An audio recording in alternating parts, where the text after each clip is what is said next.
नमस्कार, द डिबेटमा स्वागत छ। म राजीव खत्री। नेपालमा भएका परिवर्तन र राजनीतिक सङ्कटमा बाह्य हस्तक्षेप बढ्ने गरेको चर्चा हुँदै आएको छ। दक्षिणी छिमेकी भारत यो मामिलामा बढी नै सक्रिय हुने गरेको परराष्ट्रविदहरूले पनि जानकारी दिँदै आएका छन्, बताउँदै आएका छन्। विशेष गरी शान्त कूटनीतिक अभ्यास गर्दै आएको मानिने उत्तरी छिमेकी चीन पछिल्ला दिनमा सक्रिय बन्न थालेको विश्लेषण हुन थालेको छ। यति बेला चीनिया राजदूत हौ यान्छी राजनीतिक भेटघाटमा व्यस्त बनेको चर्चा चुलिएको छ। नेपालमा बढ्दो विवादका बीच राजदूत यान्छीले आइतबार सो दलका वरिष्ठ नेता माधव कुमार नेपाललाई उहाँकै निवासमा भेटिन्। आज मात्र अर्का नेता झलनाथ खनाललाई भेटिन्। यान्छीको भेटघाट यो पहिलो पटक होइन। गत वैशाखमा नेकपा भित्र बढेको विवादका बीच पनि उनले नेकपा नेतासँगको भेटघाटलाई तीव्रता दिएका थिइन्। त्यसबेला अध्यक्ष पुष्पकमल दाहाल वरिष्ठ नेता नेपाल उनका भेटवार्ता भएको थियो। संयोग हो वा भेटवार्ताकै प्रभाव त्यसबेलामा नेकपा विवाद साम्य भएको थियो। अहिलेको सक्रियतालाई पनि नेकपा विवाद मिलाउने ध्येयको रूपमा हेरिन थालिएको छ। आज हामी यसै सेरोफेरोमा रहेर कुराकानी गर्दैछौँ। हामीसँग हुनुहुन्छ नेकपाका नेता विरोध खतिवडा र परराष्ट्रविद हिरण्यलाल श्रेष्ठ। यहाँहरू दुवैजनालाई कार्यक्रममा स्वागत छ। हजुर, धन्यवाद। हजुर, म पहिला विरोधजीबाटै जान्छु। अब अध्यक्षद्वय ओली र दाहाल बीच 1-to-1 वार्ताको एउटा सार्थक निकास निकाल्ने अपेक्षा भइरहेको समयमा यो विभिन्न विदेशी शक्तिले पनि सत्तारूढ नेकपा भित्रको विवादमा आफ्नो अनुकूल नतिजाका लागि दौडधुप हुनु यो देखिएको मात्रै हो या संयोग भनेर हामीले चित्त बुझाउने के हो? यो कयौँचित भेटघाटहरू तय भएका हुन्छन्। एउटा पार्ट, अर्को पार्ट चाहिँ म फेरि यसलाई चाहिँ कुनै आश्चर्यको रूपमा लिन्न। कुनै पनि कूटनीतिज्ञले जुन देशमा बसेको छ त्यहाँ भइरहेको स्थिति बुझ्नु एउटा कुरो हो, स्थिति बुझ्नु एउटा कुरो हो, तर त्यो स्थितिलाई उलटफेर गर्न वा चाहिँ आफूले चाहे अनुसार चाहिँ गराउनलाई निर्देशित गर्ने ढङ्गको अब ती पुराना कुरा भइसके, अब सम्भावना पनि छैन। त्यसले गर्दाखेरि एउटा कूटनीतिज्ञ यहाँ बसिया चाहिँ एकछिनलाई मानौ चीनको राजदूतलाई चीनबाट सोधियो नेपालको स्थिति के भइरहेछ अहिले पोलिटिक्स भनेर भन्दाखेरि उसले जानकारी दिन सकेन भने त उसको असक्षमता हो नि त। त्यसले गर्दा स्थिति यो भइरहेको हो भनेर जानकारीसम्म लिनु एउटा पार्ट। त्यसपछि हाम्रो रुलिङ पार्टीमा झगडा भएको विषयमा चाहिँ नेपाली काङ्ग्रेससँग नि के हो त भनेर जानकारी लिनु एउटा पार्ट। तर नेपालमा यसो हुनुपर्छ, यसो गर्नुपर्छ, तिमीहरू यसो गर लगायतका निर्देशनहरू जोसुकै निर्देशनहरू अहिलेको यो भेटघाटलाई उहाँले बुझ्न मात्रै खोजिएको आधारमा मात्रै बुझ्न सकिएला र मैले त्यही बुझेको छु। र खास गरेर म के भन्छु भन्दा अघिल्लो संविधान सभाबाट संविधान जारी हुने बेलामा जुन चाहिँ लामो अवधिदेखि भारतले चाहिँ एक प्रकारको चाहिँ हस्तक्षेप भनौँ, सुझाव भनौँ अथवा चाहिँ अधिकार भनौँ, त्यो ढङ्गबाट राणाकालदेखि गर्दै आएको एक किसिमको चाहिँ लिगेसी भनौँ, त्यो पार्टमा चाहिँ नि त्यो बेलाको पार्टीहरू सरकारी पार्टी र प्रतिपक्ष पार्टी भनौँ या चाहिँ नेकपा र चाहिँ काङ्ग्रेस दुईटैले इन्कार गरेर हाम्रो यो देशको आन्तरिक मामलामा हामी कसैको कुराहरू सुन्दैनौँ भनेर भनिसकेपछि नेपालको कूटनीतिक इतिहास त्यहाँबाट एउटा मोड लियो। त्यहाँबाट मोड लिएर अब नेपालको आन्तरिक मामलामा सानो देश होस् जेसुकै होस् कुनै चाहिँ हस्तक्षेपकारी उनीहरूको आन्तरिक मामलामा सम्भव छैन भन्ने कुरो विश्वले पनि बुझेको छ, हाम्रा छिमेकी राष्ट्रले पनि बुझेका छन्। त्यसले गर्दा चाहिँ झन् शान्त कूटनीति बिना हस्तक्षेपकारी कूटनीति गर्ने चीनले यो ढङ्गबाट चाहिँ आउने भन्ने झन् प्रश्न नै आउँदैन। म त इभेन के भन्छु भन्दा अब यो संविधान सभापछिको घटनाक्रममा भारत पनि त्यो ढङ्गबाट भूमिका खेल्न चाहिँ नि उसले चासो लिएको छैन र आँट पनि गरेको छ। पक्कै पनि विगतमा हेर्ने हो भने चीनले नेपालको राजनीतिमा त्यसरी हस्तक्षेप गरेको देखिँदैन, त्यही भएर पनि शान्त छिमेकीको रूपमा चिनिँदै आएको। तर पछिल्लो समय हेर्ने भने दुई पटक यसभन्दा अगाडि पनि विवाद हुँदाखेरि उहाँले यसरी नै भेटघाटलाई अगाडि बढाउनु भयो। त्यो संयोग भनौँ या जे भनौँ त्यतिखेर पनि साम्य भयो। अहिले फेरि विवाद सुरु भयो, अब फेरि उहाँको भेटघाट सुरु भयो। मेरो कुरालाई तपाईँले डिभाइड गरेर भने जस्तो लाग्छ मलाई। एउटा पार्ट सामान्य विदेश विभाग प्रमुखको नाताले, पूर्व प्रधानमन्त्रीको नाताले, एउटा रुलिङ पार्टीको नाताले नियमित भेटघाट यो घटनाक्रममा पर्यो भने पनि मान्छेले शङ्का गर्न स्वाभाविकै हो। म त्यो भेटघाटलाई पनि आश्चर्य मान्दिनँ, जानकारी लिनलाई पनि आश्चर्य मान्दिनँ। म चाहिँ के मात्रै भन्दाखेरि भने उनीहरूले आफ्नो देशमा रिपोर्टिङ गर्नलाई जानकारी लिन स्वाभाविकै हो, तर निर्देशित गर्ने चाहिँ नि त्यो यो काम भएको चाहिँ होइन छैन र बाइदेवे त्यो कतै अदृश्य ढङ्गले चाहना छ भने पनि त्यो लागू हुँदैन। म हिरणेलाल श्रेष्ठतर्फ लाग्छु। हिरणेजी, सधैँभरि भारतले नेपालको आन्तरिक राजनीतिमा हस्तक्षेप गर्छ या गर्यो भन्दै आएकोमा यसपटक त चिनिया राजदूतको दौडधुप देखियो। के चिनिया पक्षमा पनि सक्रियता बढेकै हो या के हो? उहाँसँग हामी फेरि हामी जोडिने प्रयासमै छौँ। यति बेला म विरोध खतिवडातर्फ नै लाग्छु। विरोधजी, अहिले जसरी यहाँले भन्नुभयो विगतमा हेर्ने हो भने भारतीय राजदूतको दौडधुप धेरै नै देखिन्थ्यो। आजै मात्रै भारतीय मिडियाहरूलाई मात्रै निहाल्ने हो भने पनि उनीहरूले जुन किसिमले अभिव्यक्तिहरू दिइरहेका छन् यसले पनि पुष्टि गर्छ चीनको नेपालको राजनीति प्रति मोह बढ्दै गएको चाहिँ होइन कि उनीहरूले यो मिडिया हत्कण्डा मात्रै हो? होइन नि, यो स्वाभाविकै हो भने मोह भनेको त चासो पर्नुलाई अन्यथा मान्न भएन। अहिले विश्वका अनेकौं देशलाई एकले अर्कालाई चाहिँ कमसेकम संयुक्त राष्ट्रसङ्घमा कहिलेकाहीँ चाहिँ साथ चाहिन्छ, कहिले अरू बेलामा साथ चाहिन्छ, कहिलेकाहीँ अघोषित वारहरू भइरहेको हुन्छन् त्यसमा सब पक्ष र विपक्षमा चाहिन्छ। त्यसले गर्दा एउटा छिमेकी देशसँग सौहार्दपूर्ण सम्बन्ध राख्ने र असिलो पर्दा नेपाल मेरो पक्षमा बोलियोस् भनेर चाहे त्यो चीन चाहे त्यो भारतले इच्छा राख्नु अथवा चाहिँ त्यो मन गर्नु त्यसलाई अनौठो मान्न मिल्दैन। हामीले पनि कुनै अभियान चालेको बेलामा हाम्रो छिमेकी राष्ट्रले चाहिँ साथ दिउन्, हाम्रो पक्षमा बोलिदिउन् भनेर जब हामीले आकांक्षा गर्छौँ भने अरूले पनि त्यो आकांक्षा गर्न चाहिँ अनौठो मान्नु हुन्न। विरोधजी, यति बेला हामी आन्तरिक मामलामा हस्तक्षेपकारी ढङ्गले यो गर भनेर निर्देशित गर्ने ढङ्गले आयो। म यहाँसँग फेरि आउँछु। यति बेला हिरणेलाल श्रेष्ठ पनि हामीसँग सम्पर्कमा आइसक्नु भएको छ। मान्ने नमान्ने स्वतन्त्र निर्णय गर्ने हाम्रो अधिकार छ त्यो। हिरणीजी, जसरी योभन्दा अगाडि हामीले भारतलाई दोष लाउँदै आएको थियौँ, भारतले नेपालको राजनीतिमा हस्तक्षेप गर्यो भन्दै थियौँ, यसपटकको चिनिया राजदूतको पनि दौडधुप देखियो। के चिनिया पक्ष पनि नेपाली राजनीति आफ्नो अनुकूल बनाउनका लागि सक्रिय भएको हो? हामी यसरी बुझ्न सक्ने ठाउँ छ कि छैन? चिनिया राजदूत पनि पहिलेको तुलनामा सक्रिय भएर निश्चित रूपले देखिया छ। आज पनि जल्लातिर भेट्नुभयो, हिजो माधवजीलाई भेट्नुभयो, प्रधानमन्त्रीदेखि लिएर राष्ट्रपतिसँग पनि योभन्दा अगाडि भेट भएको थियो, प्रचण्डजीसँग पनि भेट भएको थियो। यसरी सक्रियता बढिया छ। तर आइसोलेसनमा हेर्नु हुँदैन, एक्लो राखेर हेर्नु हुँदैन। यहाँ एमसिसी पास गराउनुको लागि शेरबहादुर र ओलीजीलाई भेटाउने अमेरिका पश्चिमी शक्ति सक्रिय हुने, नक्सा निकालेपछि डिभाइड र डाइल्युट गर्न सकियोस् भनेर दक्षिणी शक्ति सक्रिय हुने, अनि चीन मात्र मौन र निष्क्रिय भएर बस्छ। त्यसैले आइसोलेसनमा हेर्नु भएन, सबै शक्तिहरू नेपालको राजनीति सक्रिय हुन थालेका छन्। र चीन र अरूको फरक के छ भन्दाखेरि अहिलेसम्म लामो पिरियडसम्म कालापानीदेखि लिम्पिया धेरै भारतको कब्जामा रहन सकेको कारण किन भन्दाखेरि हामीलाई डिभाइड र डाइल्युट गर्ने गरेको हुनाले लक्ष्य निकाल्दा एक भयो, त्यो राम्रो भयो।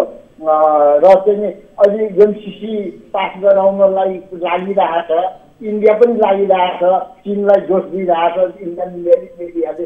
अनि चीन निष्क्रिय अथवा मौन बस्दैन, ऊ पनि सक्रिय हुन थालेको निश्चय हो।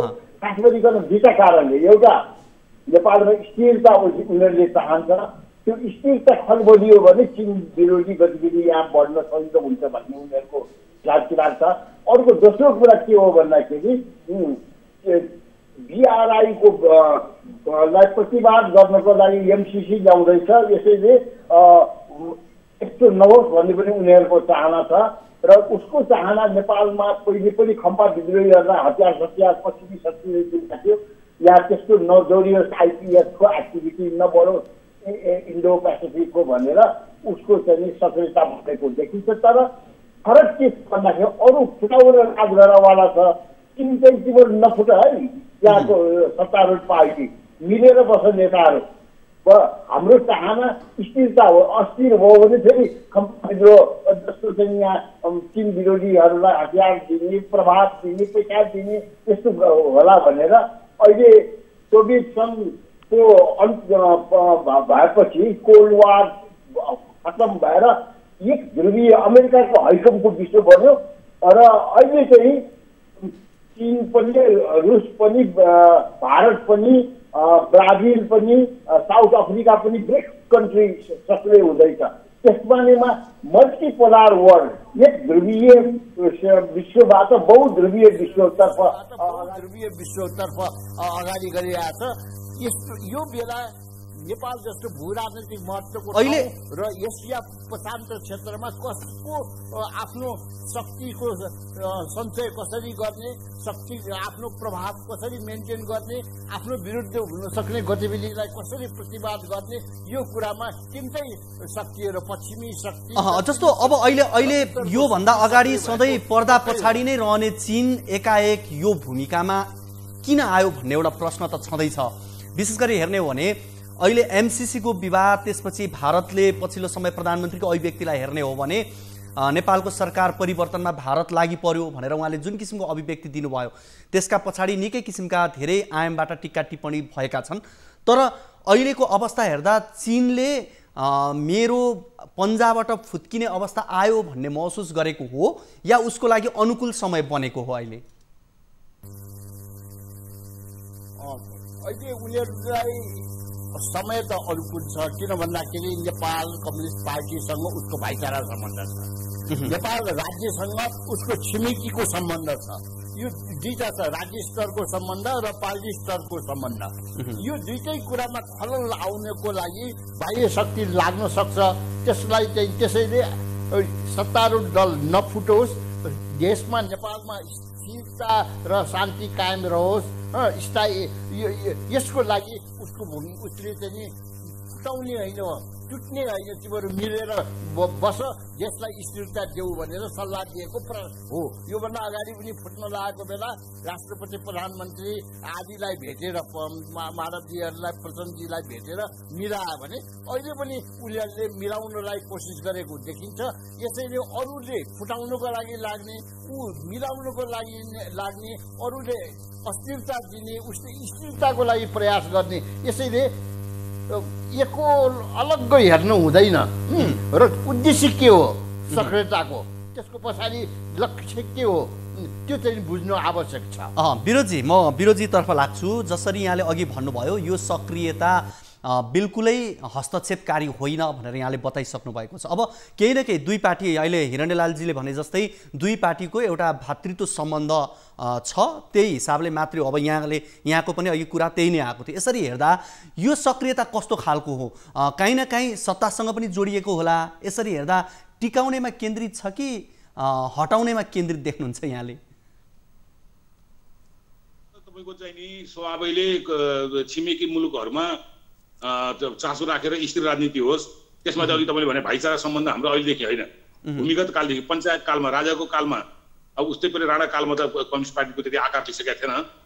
त्यो बेलामा पनि मनमोहनजीहरू, पुष्पलालजीहरू, के अरे हाम्रो उपाध्यायजी, शैलेन्द्र उपाध्यायजीहरू चीन जाने, हाम्रो सायद नारायणमान विजय पनि जानु भएको छ।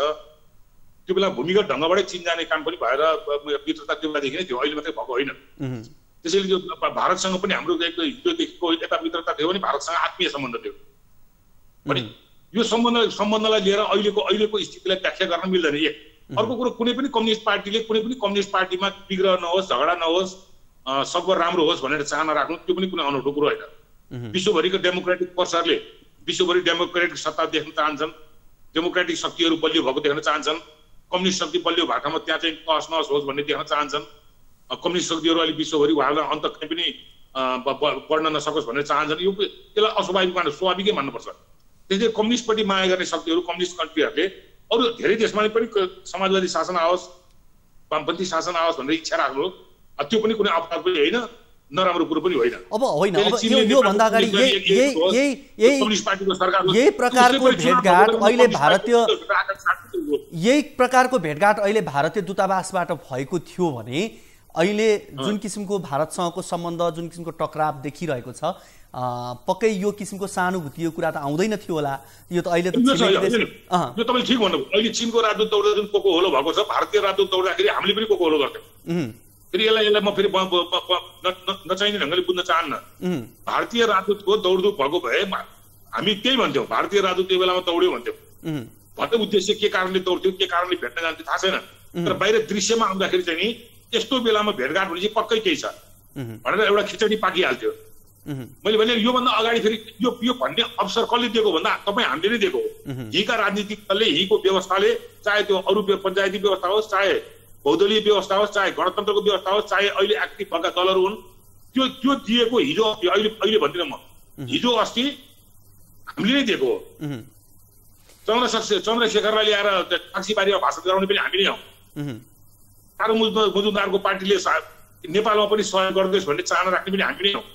विनोदजी, अब यो सबै कुरा हामीले नै हो भन्दै गर्दा त्यो परिपक्वता हजुर, अब यो सबै कुरा हामीले गर्यौँ, विगतमा पनि हामीबाट यस्ता कमजोरी भए, अहिले पनि हामीले त्यो अवस्था सिर्जना गर्यौँ भन्दाखेरि अब अहिलेका हाम्रा लिडरहरू असक्षम हुन् भनेर भन्न चाहिँ सकिन्छ कि सकिँदैन? फरक छ।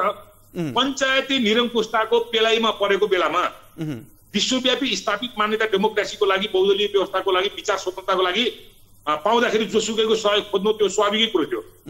अब हामी ठिक ट्र्याकमा गएर एउटा व्यवस्थालाई संविधानबाट त्यसलाई के भन्छ संविधानमा लिपिबद्ध गरिसकेपछि अब स्थिति हिजो अस्तिको चाहिँ जस्तो 17वटा चेकपोस्ट हामी नेपालको मन्त्रीमण्डल बैठकमा राजदूत आएर बस्ने त्यस्ता ती बेलाका कुरा थिए जुन बेलामा हामी अपरिपक्व थियौँ, कमजोर थियौँ। अब कूटनीतिक हिसाबले पनि, राजनीतिक हिसाबले पनि, चेतनाको हिसाबले पनि, सार्वभौम सत्ताको हिसाबले पनि, स्वतन्त्रताको हिसाबले पनि अब हामी एउटा बिन्दुमा आइसकेका छौँ र त्यो बिन्दुलाई क्रस गरिसकेका छौँ। त्यसकारणले अब मित्रताको सम्बन्ध हुन्छ, आपसी सल्लाह पनि हुन्छ, आवश्यक पर्दा सुझाव पनि हुन सक्छ, लिन वा दिन, तर निर्णय गर्ने र सम्पूर्ण चिज गर्ने अधिकार चाहिँ म यति बेला फेरि म हिरणेलाल श्रेष्ठतर्फ नै जान्छु। हिरणेजी, जसरी यहाँले अघि भन्नुभयो दुईटा देशबीचको मित्रवत सम्बन्ध, पार्टीका कुरा, दुनियाँका कारणले अहिले भेटघाट स्वाभाविक भनेर मान्न सकिएला, तर नेताहरू आफै नमिल्दाको उपज हो यो। नेताहरूले सही निर्णय लिन सकेनन्, त्यसकारणले छिमेकी देशहरू, अरू भनौँ तेस्रो देशको सक्रियता बढ्छ, त्यो उनीहरूमा सक्षम नरहेरै हो भनेर भन्न सक्ने अवस्थामा हामी कतिको छौँ?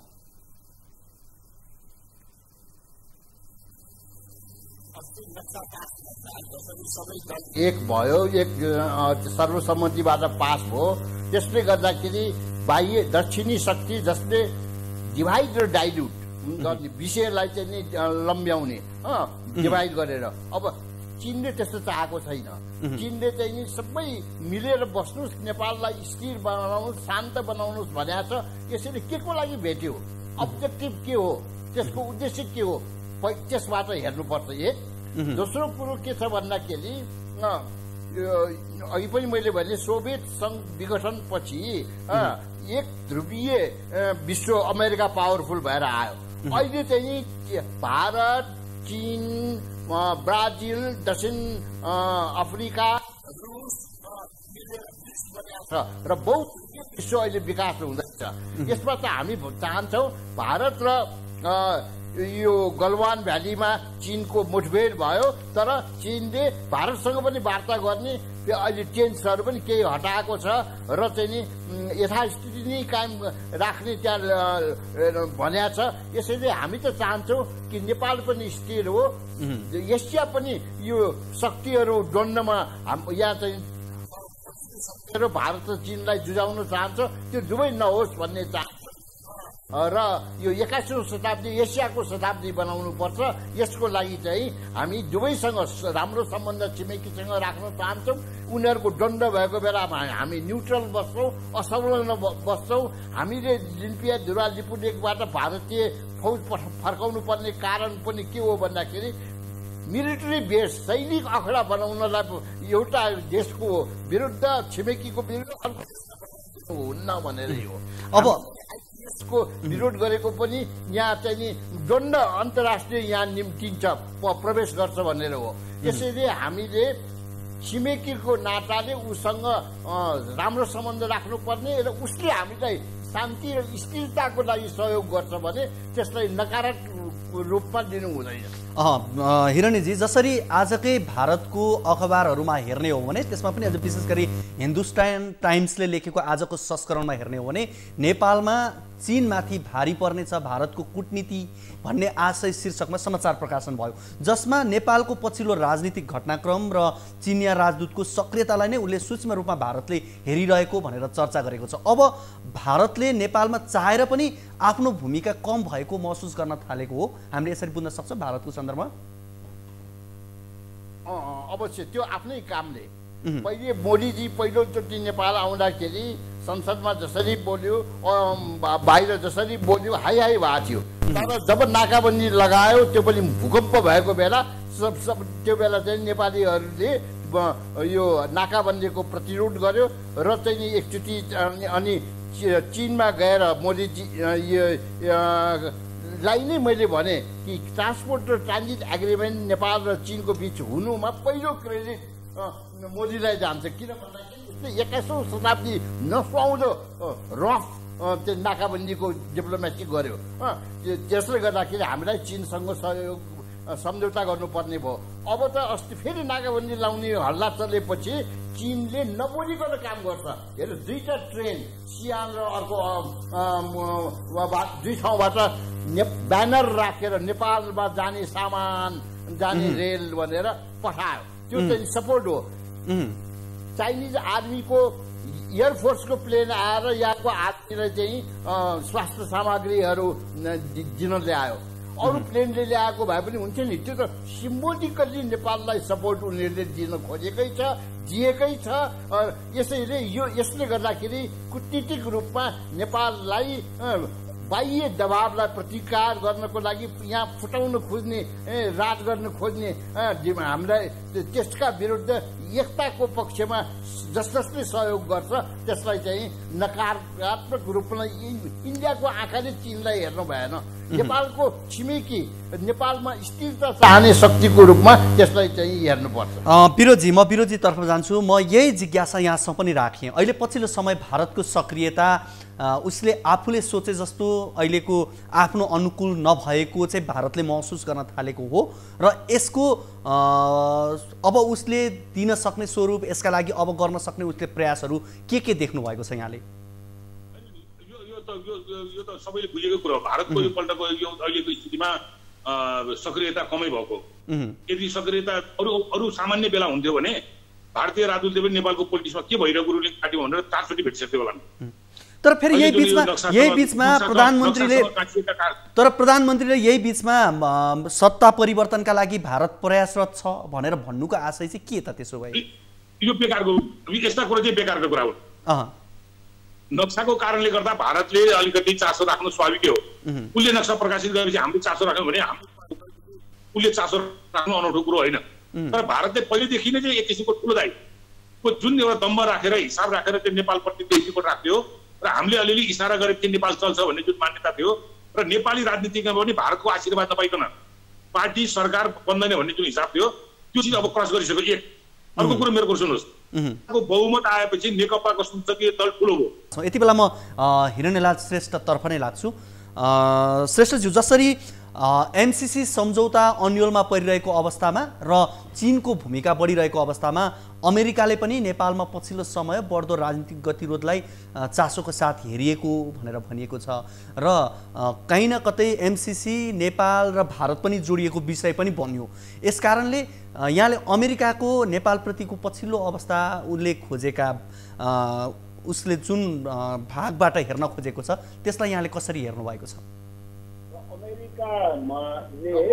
जुन एमसीसी ल्याएको छ त्यो ट्रान्समिसन लाइन पनि दक्षिणतर्फ लाने, बाटो पनि दक्षिणतिर जोडिएका शहरलाई फराकिलो बनाउने कुराहरू छ।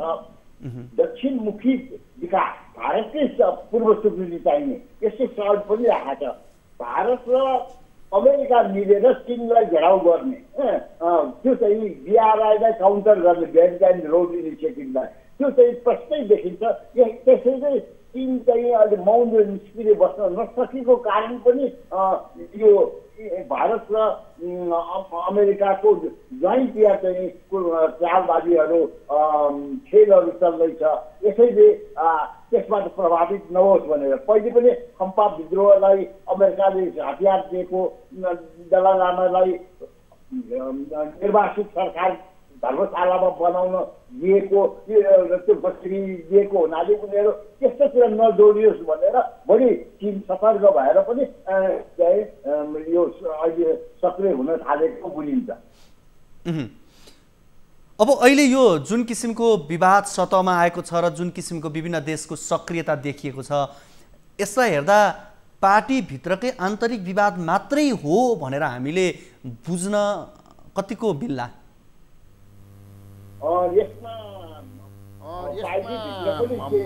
पार्टीभित्र पनि केही विवाद छ। प्रधानमन्त्रीको कार्यशैलीमा विवाद छ, कामहरू राम्रो हुन सकेन सरकारको भन्ने छ। तर चाहिँ पनि अब प्रधानमन्त्रीले चाहिँ बाह्य शक्तिले खेल्न खोजेको महसुस गरेका छ र त्यो आरोप पनि लगाउनु भयो। यसैले यो छासमिस चाहिँ भएको छ।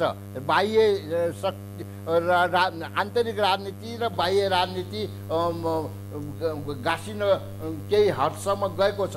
यसैले नेपालीहरूले तनाखो हुनुपर्ने, कसैलाई पनि सबैसँग मित्रता राख्ने, चिनसँग, भारतसँग, अमेरिकासँग, तर हस्तक्षेप चाहिँ रोक्न सक्ने त्यो क्षमता वृद्धि आजको आवश्यकता हो। जसरी नक्सा पास गर्दा सर्वसम्मति भयो, मुलुकभित्र सर्वसम्मति नै राख्नुपर्छ। परराष्ट्र नीति भनेको सत्ताको दलको मात्र अथवा चाहिँ एउटा गुटको मात्र हो, सत्ताभित्रको पनि हुन सक्दैन। त्यो चाहिँ सबैको साझा, अपोजिसनदेखि लिएर सबैको साझा हुनुपर्छ र त्यसको लागि चाहिँ नक्सा पास गर्दाखेरिको सर्वसम्मतिले सघाएको छ, त्यो त्यसलाई टुट्न नदिनको लागि लाग्नुपर्छ। र हामीले यसैले बाह्य चलखेललाई बढाउने होइन, कम गर्दै आफ्नो कुरा आफै मिलाउने र आफूले बाह्य शक्तिमा आश्रित हुने प्रवृत्ति छोड्नेतर्फ नेपालका दलहरू, नेताहरू, गुटहरू लाग्नुपर्छ। यसैले दक्षिणमुखी, पश्चिममुखी, उत्तरमुखी हुने होइन, नेपालमुखी भएर नेपालका दलहरूले सोच्नु झन् बढी आवश्यकता महसुस गराएको छ यी सबै गतिविधि। म विरोधजीतर्फ गएँ फेरि। म यही प्रश्नमा म विरोधजीलाई पनि अहिलेको देखिएको विवाद, विशेष गरी जसरी यो विवादलाई चाहिँ पार्टीभित्रको आन्तरिक विवाद मात्रै हो भनेर भनियो भने न्याय हुन्छ कि हुँदैन? यसमा बाहिर पनि बाहिर देशको अन्य किसिमका स्वार्थ र ती स्वार्थ जोडेर आउँदाको विवाद हो भनेर बुझ्न सक्ने ठाउँ छ कि छैन? पहिला कुरो यो पार्टीको आन्तरिक विवाद 100%, 98% पनि होइन, यो आन्तरिक विवाद हो। एक अघि मैले प्रश्नको जवाब दिँदा दिएको थियो, नेकपाको बहुमत आएर नेकपाको मेरो हातले समेत भोट हालेर यो सरकार बनायो। त्यसले भारतीय सरकार गिराउँछ कि भन्ने कुरो यस्तो फगत भ्रम हो, हल्ला हो। यो कि बनाउँदा पनि मेरो हातमा भारत परेको थियो र मैले भोट हालेर सरकार बनाएँ। यदि बन्दा भारतको हात थियो भने अहिले भारतले गिर्दा पनि भारतको हात हुन्छ। यदि बन्दा भारतको हात थिएन भने गिर्दा चाहिँ भारतको हात हुन्छ भन्ने कुरो यो एकदम असुहाउँदो र आफ्नो पार्टी, आफ्नो संस्थाप्रतिको आत्मविश्वासको कमी हो। यो बनाउँदा चाहिँ आफूले बनाउँदा चाहिँ आफ्नो बलले भएको हुने, अनि बिग्रिँदा चाहिँ अर्काको बलले भएको हुन्छ। त्यस कारणले यो म जान्न चाहन्न। एक अर्को कुरो पार्टीको यो आन्तरिक झगडा हो, यो अहिले मात्रै भएको, यो नेपालको नक्सा निकालेपछि मात्रै झगडा भएको होइन। यो विवाद आजभन्दा आधा एक वर्ष अगाडिदेखि नै सुरु भइसकेको थियो र त्यही अर्को विवाद भएर मङ्सिर 4 गते भएको थियो। मङ्सिर भनेको अहिले पुष, माघ, फागुन, चैत, वैशाख, जेठ, असारमा गर्दैछौँ हामी। 7 महिना अगाडि नै चाहिँ नेकपा फुट्यो भनेर एउटा समझदारी भएर चाहिँ नि त्यो टुङ्गेको थियो। अनि त्यो बेलामा चाहिँ के भएको, त्यसले यो विवाद हाम्रो आन्तरिक हो, सल्टाउने पनि हामीले आन्तरिकै हो। अनि जो जता कमजोर बन्छ, कमजोर बनेपछि विदेशी शक्तिलाई दोष लाउने यो पनि तरिका ठिक होइन। र विदेशी शक्तिले पनि हिजो अस्ति जसरी हैकम जमाएर अलिअलि प्रभावित गर्ने गरेको थियो, त्यो आशा गर्नु त्यो पनि बेकारको कुरो छ। र अब अहिलेको विश्व पोलिटिक्समा चाइना पावरमा आउँदैछ। चाइना पावरमा आइरहेको नाताले चिनको अलिअलि नेपालमा चासो हुँदा भारतलाई अलिकति अप्ठ्यारो महसुस हुनु स्वाभाविकै कुरो हो। किन भन्दा हिजो एकलौटी थियो, अब अलिअलि चिनले पनि माया गर्न थाल्यो, चासो गर्न थाल्यो भनेपछि मैले मात्रै पो गर्ने हो, त्यसलाई माया गरे पनि घृणा गरे पनि अब चिन पनि यसमा आउने। चिनसँग भारतको द्वन्द्व छ धेरै लामो अवधिदेखिको। भने यी यस्ता फ्याक्टरले गर्दाखेरि नेपालको विभिन्न बेलामा विवादमा आउँछ। त्यसकारणले हामीले उहिलेदेखि नै असंलग्न परराष्ट्र नीति लियौँ, पञ्चशीलको सिद्धान्त लियौँ र दुवै छिमेकी देशसँग बराबरीको सम्बन्ध लियौँ। खास देशहरूलाई खास देशप्रति विशेष आग्रह र विशेष माया पनि गरेनौँ। यो हामी नेपाल जस्तो देशको लागि अहिलेको विश्व पोलिटिक्समा चाहिने र दुईटा ठुलो देशहरू भएको नाताले त्यही नै उपयुक्त छ भनेर हिजो पञ्चायतदेखि लागू भएको विदेश नीतिलाई हामीले अहिले पनि अनुसरण गरिरहेका छौँ। किन गरिरहेका छौँ भन्दा हाम्रो यहाँको भौगोलिक बनोट, भौगोलिक परिस्थिति, हामी अहिले बसेको ठाउँ, विश्वको परिवेश र शक्ति राष्ट्रहरू, यी सबै राष्ट्र र छिमेकी राष्ट्र दुईटा बलवान राष्ट्रहरू, यो चिजलाई हेरेर हामीले गरेको हुँदाखेरि अनुकूल हुँदा के अरे मेरो शक्ति र मेरो पावरले भएको हुने, प्रतिकूल हुँदा चाहिँ नि विदेशीको हस्तक्षेप हुने अनि सबैजना विदेशी दलाल भइदिने, यस्तो ढङ्गको विश्लेषणमा हामी पुग्यौँ भने मिल्दैन। त्यसैले चाहिँ नि म न चीनको न भारतको न अमेरिकाले पनि कसैले पनि हामी यहाँ हाम्रो राजनीति हामी गर्छौँ, हामी हाम्रो पार्टीको राजनीतिमा हस्तक्षेप चाहँदैनौँ, हामी हाम्रो देशको नीतिमा हस्तक्षेप चाहँदैनौँ, हाम्रो देशको नियम कानुन संविधान बन्दाखेरि हामी अर्काको हस्तक्षेप चाहँदैनौँ भनेर हामी बलियो हुने बित्तिकै त कसले चलाउने हामीलाई? यो दुनियाँ हँसाउने गरी रोएर हिँड्नु पर्दैन नि। त्यसकारणले कुनै पनि हामी यसमा भ्रममा पर्न जरुरी छैन। तर ग्लोबल पोलिटिक्सले हामीलाई असर गर्छ। कतै नेपालपट्टि ढल्क्यो कि भन्दा एउटा रिसाउने, कतै भारतपट्टि ढल्क्यो भन्दा एउटा रिसाउने, भारत र चीनलाई छोडेर अमेरिकापट्टि टाँच्यो कि भनेर अर्को रिसाउने, यो स्थिति चाहिँ कसरी सिर्जना हुँदैन भनेर हामीले कुशल कूटनीति चाहिँ प्रदर्शन गर्न सक्नुपर्छ। हिरणेजी, अब जसरी एमसीसीको एउटा बुदामा भारतको पनि सहमति आवश्यक पर्ने भनेर शर्त राख्नुले एमसीसीका बारेमा अमेरिका र भारतको साझा स्वार्थ जोडिएको सहजै बुझ्न सकिन्छ र जसले अब यो भारतले चाहिँ 10 गजामै बाँध बनाउनु पर्दा पनि नेपाललाई सोध्नु नपर्ने, तर नेपालले चाहिँ आफ्नो भूभागभित्र ट्रान्समिसन लाइन बनाउनका लागि पनि भारतको सहमति लिनुपर्ने भन्ने प्रावधान आफैमा अनौठो होइन? यसले के देखाउँछ र अहिले पछिल्लो समयको विवाद काहीँ न काहीँ यिनै विषयहरूसँग पनि जोडिएको छ कि के छ? जोडिया छ र तीन चारवटा कुरा नहुने छ एमसीसीमा। पहिलो कुरा चाहिँ विवाद भयो भने नेपालको संविधान र नेपालको कानुनभन्दा अमेरिकी कानुन एमसीसीका प्रावधानहरू माथि हुनेछ, नेपालको संविधानभन्दा माथि। दोस्रो कुरा, अघि तपाईँले उल्लेख गर्नुभएको जस्तो भारतको सहमति चाहिने त्यो प्रोजेक्टमा। दोस्रो आपत्ति, तेस्रो आपत्ति के कुरा के छ भन्दाखेरि भारत अमेरिकाको सुरक्षामा धक्का पर्यो भने कुनै बेला पनि खारिज हुन सक्ने र यो बोर्डमा बस्ने मान्छेहरूलाई उन्मुक्ति नेपालको अरू कानुन अन्तर्गत पालना गरेर बस्नु नपर्ने र अडिट पनि अमेरिकन कम्पनीलाई गराउनु पर्ने। त्यति मात्र होइन, कपिराइट ट्रान्समिसन लाइनदेखि लिएर स्टेसनहरूको उसको रहने।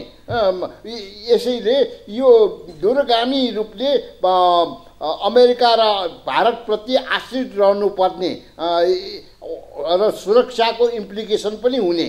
एउटा मुख्य कुरा, संसदले पास गर्ने भएपछि संसदले हेरफेर गर्न सक्नुपर्छ जुन आफूलाई चित्त नबुझ्या बुढा। अब त्यसमा चाहिँ थप्या हुन्छ, यो आइपिएसको अङ्ग हुँदैन।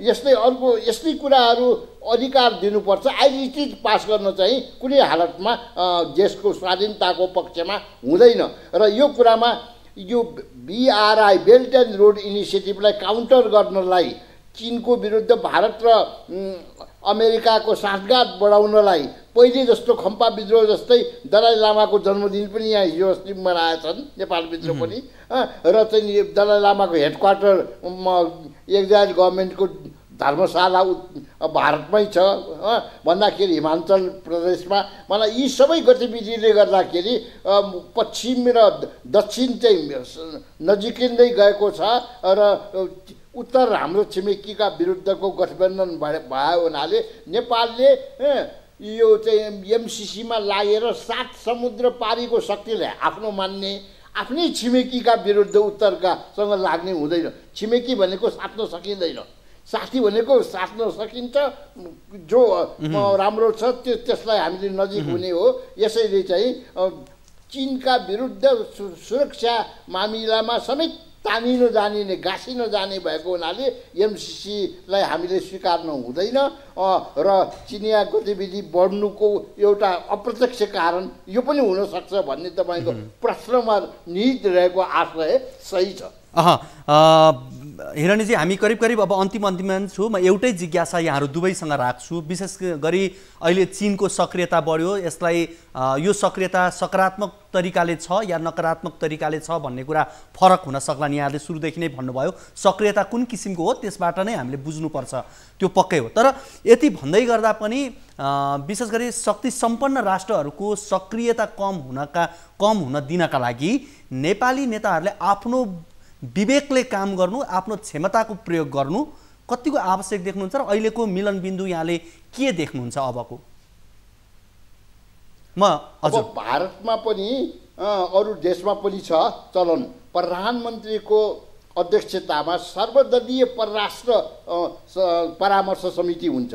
नेपालमा पनि सबै दलको प्रतिनिधि राखेर प्रधानमन्त्रीको अध्यक्षतामा सर्वदलीय परामर्श समिति परराष्ट्रबारे, किनकि परराष्ट्र नीति भनेको सबको साझा बनाउने, त्यसो छ भने हस्तक्षेपलाई रोक्न सक्ने क्षमता पनि बढ्छ।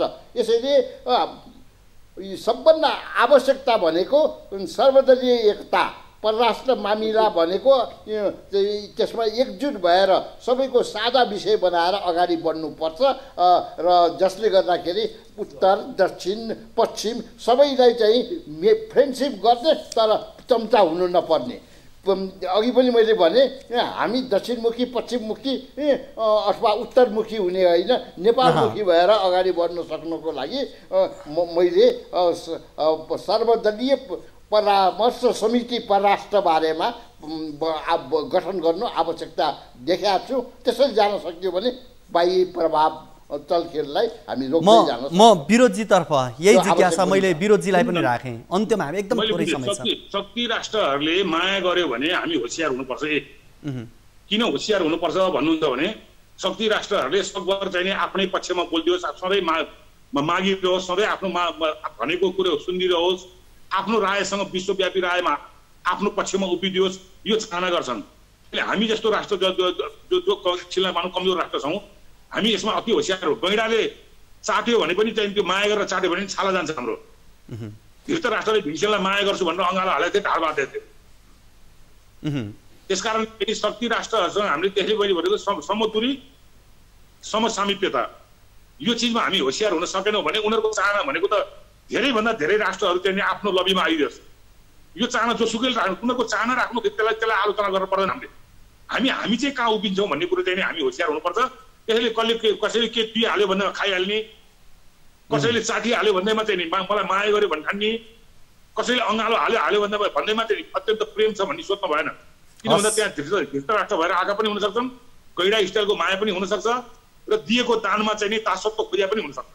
यस्ता चिजमा चाहिँ हामी होसियार हुन सकेनौँ भने हामीले भने जस्तो हामीले स्वतन्त्र राष्ट्र सार्वभौमत्वलाई चाहिँ नि हाम्रो स्वतन्त्र नेपालको चाहिँ नीतिलाई कायम गर्न गाह्रो पर्छ। हस्, यहाँहरू दुवैजनालाई धेरै धेरै धन्यवाद यो महत्त्वपूर्ण समय र संवादको लागि। धन्यवाद। उहाँ हुनुहुन्थ्यो नेकपाका नेता विरोध खतिवडा र परराष्ट्रविद हिरण्यलाल श्रेष्ठ।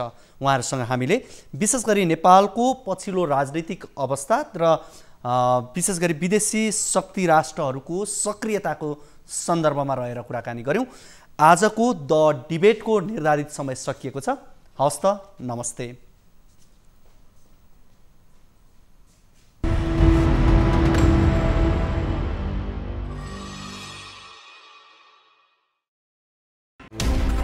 कोरोनाले सिर्जना गरेको सङ्कटमा पल पलका न्युज अपडेट र हर क्षेत्रको कभरेजका लागि न्युज 24 नेपाल युट्युब च्यानललाई सब्स्क्राइब गर्नुहोला।